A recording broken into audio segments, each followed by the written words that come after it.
అందరికీ నమస్కారం అండి. తెలుగు స్టోరీ బుక్ ఛానల్కి స్వాగతం. ఈరోజు నేను మీకు వినిపించబోతున్న కథ కోడల్ని చులకనగా చూసే అత్తగారికి కోడలు ఒక ఇంటి ఆడపిల్లే అనే విషయం ఎలా తెలిసొచ్చింది అనేది ఈ కథ ద్వారా మనం విందామండి. కథ పేరు కోడలు ఒక ఇంటి ఆడపిల్లే. రచించిన వారు కేవి సుమలత గారు. మరైతే ఈ కథను ఎక్కడా స్కిప్ చేయకుండా చివరి వరకు వినండి. నచ్చితే లైక్ చేయండి. కొత్తగా మన ఛానల్ని చూస్తున్నట్లయితే కనుక సబ్స్క్రైబ్ చేసుకోవడం అస్సలు మర్చిపోవద్దు. మరొక కథలోకి వెళ్ళిపోదామా? అపూర్వ పెళ్ళి ఇంకా వారం రోజులుందనగా అమెరికా నుండి ఆనంద్, ప్రవళిక వచ్చారు. ఇల్లంతా పెళ్లి కళతో కళకళలాడుతోంది. అన్నయ్య వదినలకు ఎదురొచ్చిన అపూర్వ ప్రవళికను ఆనందంతో చుట్టేసింది. ముందొచ్చిన చెవుల కన్నా వెనక వచ్చిన కొమ్ములు వాడి అంటే ఇదే కాబోలు. ఆనంద్ చమత్కారంగా అన్నాడు.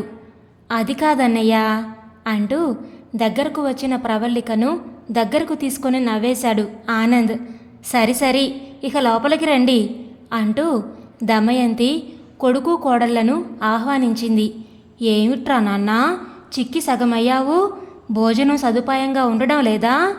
అపూర్వ వైపు చూస్తూ ఆనంద్ని దగ్గరకు తీసుకుంటూ అందావిడ. చెక్కడమా పాడా? అన్నయ్య ఇక్కడి నుండి వెళ్ళాక నునుపు తేలి చక్కగా ఉన్నాడు. ఇదంతా మా వదిన చేతి వంట మహత్యం అంటూ అపూర్వ ప్రవళికతో ఇక ఫ్రెష్ అవుదురుగాని పదండి అంటూ మాట మార్చేసింది. దమయంతిదంతా అల్ట్రా మోడర్న్ సూర్యకాంతం టైపు. కోడలితో మంచిగా మాట్లాడితే అత్తగారి హోదాకు భంగం వాటిల్లుతుందని ప్రగాఢంగా నమ్మకం గలది. అడుగడుగునా సూటిపోటి మాటలంటూ ఆమెడ దూరంలో ఉంచితే తనంటే భయభక్తులుంటాయనుకుంటుంది. చదువుకొని ఉద్యోగం చేస్తున్నాను అనే అహంకారంతో తనని ఎక్కడ తక్కువ చేస్తుందోనని ఎప్పుడూ ఏదో ఒక రకంగా నిష్ఠూరాలాడుతుంది. ఆవిడ దురదృష్టమో ప్రవళిక అదృష్టమో పెళ్ళైన కొంత సమయానికే నవదంపతులు అమెరికా వెళ్ళిపోయారు. అలా ప్రత్యక్షంగా కోడల్ని బాధించే ఛాన్సు ఆవిడ మిస్ అయింది. అయినా అప్పుడప్పుడు ఫోన్లో ఏదో ఒక రకమైన వేధింపు మాట్లాడి తృప్తి పడుతూ ఉంటుంది. తల్లి మనస్తత్వం తెలిసిన ఆనంద్ ప్రవళికకు సర్ది చెబుతూ ఉంటాడు. అత్తగారి మాటలు చేష్టలు ప్రవళికకు అస్సలు నచ్చవు. ఆనంద్ మంచితనం గుర్తించి అతని కోసం మౌనం వహిస్తుంది. ఆ కుటుంబంలో ఆవిడ తప్ప అంతా మంచివాళ్లే. మావయ్య గారు మోహన్ రావు భార్య నోటికి దడిసినా కోడలంటే చాలా ఆప్యాయంగా ఉంటారు. ఇక అపూర్వ విషయానికి వస్తే ఉన్నది ఉన్నట్లు సూటిగా మాట్లాడే విలక్షణమైన వ్యక్తి. తప్పు చేస్తే తల్లైనా ఎత్తి చూపి పరిస్థితిని చక్కదిద్దుతుంది. సాఫ్ట్వేర్ ఇంజనీర్గా ఉద్యోగం చేస్తుంది. ఎవరితోనైనా ఇట్టే కలిసిపోయే మనసు కలిగిన మంచి అమ్మాయి. అందుకే అపూర్వ అంటే ప్రవళికకు చాలా ఇష్టం. తనలో లేని ధైర్యం అపూర్వలో చూస్తుంటే ప్రవళికకు ముచ్చటగా ఉంటుంది. అందువల్ల ఇద్దరు మంచి ఫ్రెండ్స్ అయ్యారు. అపూర్వ పెళ్లి చేసుకోబోయే సునీల్ కూడా సాఫ్ట్వేర్ ఇంజనీరే. ఆస్తిలో అంతస్తులో వీళ్ళకన్నా ఒక మెట్టు ఎక్కువలోనే ఉన్నారు వాళ్ళు. అమ్మాయి నచ్చిందని కానీ కట్నం తీసుకోకుండా వివాహానికి ఒప్పుకున్నారు. దమయంతి ఆనందానికి అవధుల్లేవు. ఇదంతా కూతురి అదృష్టమని మురిసిపోయింది. వాళ్ళు పై స్థాయి వాళ్ళని ఆడంబరంగా పెళ్లి ఏర్పాట్లు చేస్తుంది. తమ ఏర్పాట్లు చూసి అవతలి వారు మనకు ఏమాత్రం తీసిపోని కుటుంబం అనుకోవాలని ఆవిడ అభిప్రాయం. పెళ్లి రోజు వచ్చేసింది. బంధుమిత్రులతో కళ్యాణ మండపం నిండిపోయింది. పెళ్లి కూతురు అలంకరణతో అపూర్వ మెరిసిపోతుంది. ప్రవళిక, దమయంతి అతిథులను ఆహ్వానించడంలో లీనమయ్యారు. సంప్రదాయం ప్రకారం ఆనంద్ బావగారిని తీసుకురావడానికి విడిది గృహానికి వెళ్ళాడు. ఎదురుకోళ్ల ఏర్పాటుకు అంతా సంసిద్ధులవుతున్నారు. అంతలో ఆనంద్ నుండి వచ్చిన ఫోన్కి అంతా నిశ్చేష్టులయ్యారు. పెళ్లి సందడిలో కళకళలాడుతున్న మండపం పిడుగుపడ్డట్లుగా నిర్జీవమైంది.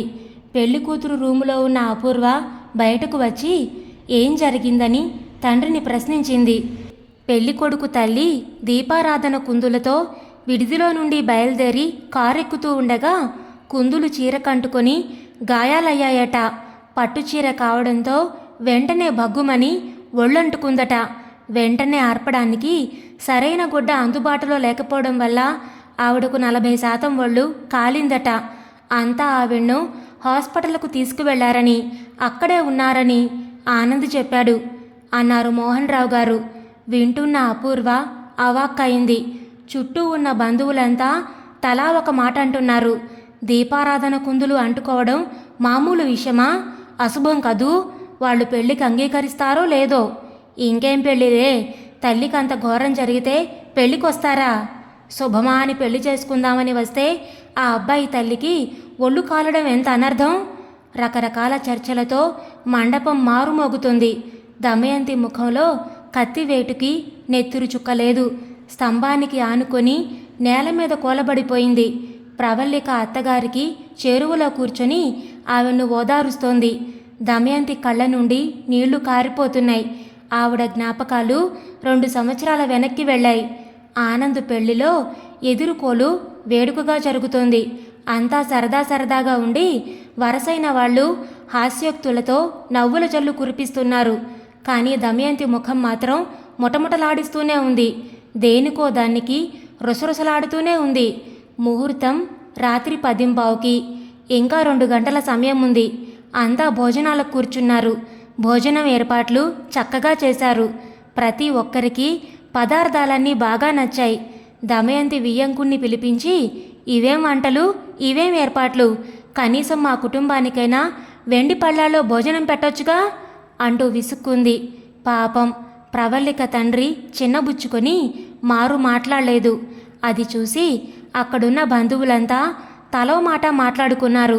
పెళ్లి కొడుకు తల్లికి పెళ్లి ఇష్టం లేదేమో అని చెవులు కొరుక్కున్నారు. ప్రవల్లిక కుటుంబం అవమాన భారంతో తలదించుకున్నారు. పురోహితుడు ప్రవల్లికతో గౌరీ పూజ చేయిస్తూ ఉండగా మండపంలో కలవరం మొదలైంది. అదేమిటంటే దమయంతి మెట్లెక్కుతూ ఉంటే కాలు జారి మెట్ల మీద బోర్లా పడింది. ముక్కుకి మూతికి బలంగా తగిలి పగిలి రక్తం వస్తుంది. ఆవిడ రక్తం చూసి బెదిరిపోయి పెద్దగా ఏడుస్తుంది. ఆవిడ్ని పట్టుకొచ్చి మంచం మీద కూర్చోబెట్టి రక్తం తుడిచి డాక్టర్ని పిలిపించారు. కాలు నడవనివ్వడం లేదని దమయంతి వెలవెల్లాడుతుంది. డాక్టర్ డెట్టాల్తో గాయాలు శుభ్రం చేసి చికిత్స ఆరంభించారు. కాలు ముట్టుకోనివ్వకపోవడం చూసి మోకాలు వద్ద విరిగినట్లుంది, వెంటనే ఆసుపత్రికి తీసుకెళ్ళాలి అని డాక్టర్ గారు అన్నారు. అది విని ఆవిడ మరింత పెద్దగా ఏడుపు లంకించుకుంది. పిల్ల జాతకం మంచిది కాదు, మాకు ఈ అమ్మాయి వద్దు బాబోయ్, ఈ పెళ్ళి ఆపేద్దాం అని అరుస్తూ చెప్పింది దమయంతి. ఆ దూకుడికి ప్రవల్లిక అమ్మా నాన్నలు స్థానువులయ్యారు. వెంటనే తేరుకొని ఆవిడ్ని ప్రసన్నం చేసుకోవడం మొదలుపెట్టారు. కాస్త పెద్ద మనసు చేసుకోండమ్మా, జరిగిన దాంట్లో మా అమ్మాయి తప్పేముందమ్మా, కాస్త ఓపిక పట్టండమ్మా, పెళ్ళైపోతుంది అని కాళ్ళావేళా పడ్డారు. నేను నిమిషం కూడా కూర్చోలేను, బెడ్డొచ్చిన వేళ గొడ్డొచ్చిన వేళ అంటారు. మీ అమ్మాయి మా ఇంటికి రాకముందే నా రక్తం కళ్ళ చూసింది అని రెచ్చిపోయింది దమయంతి.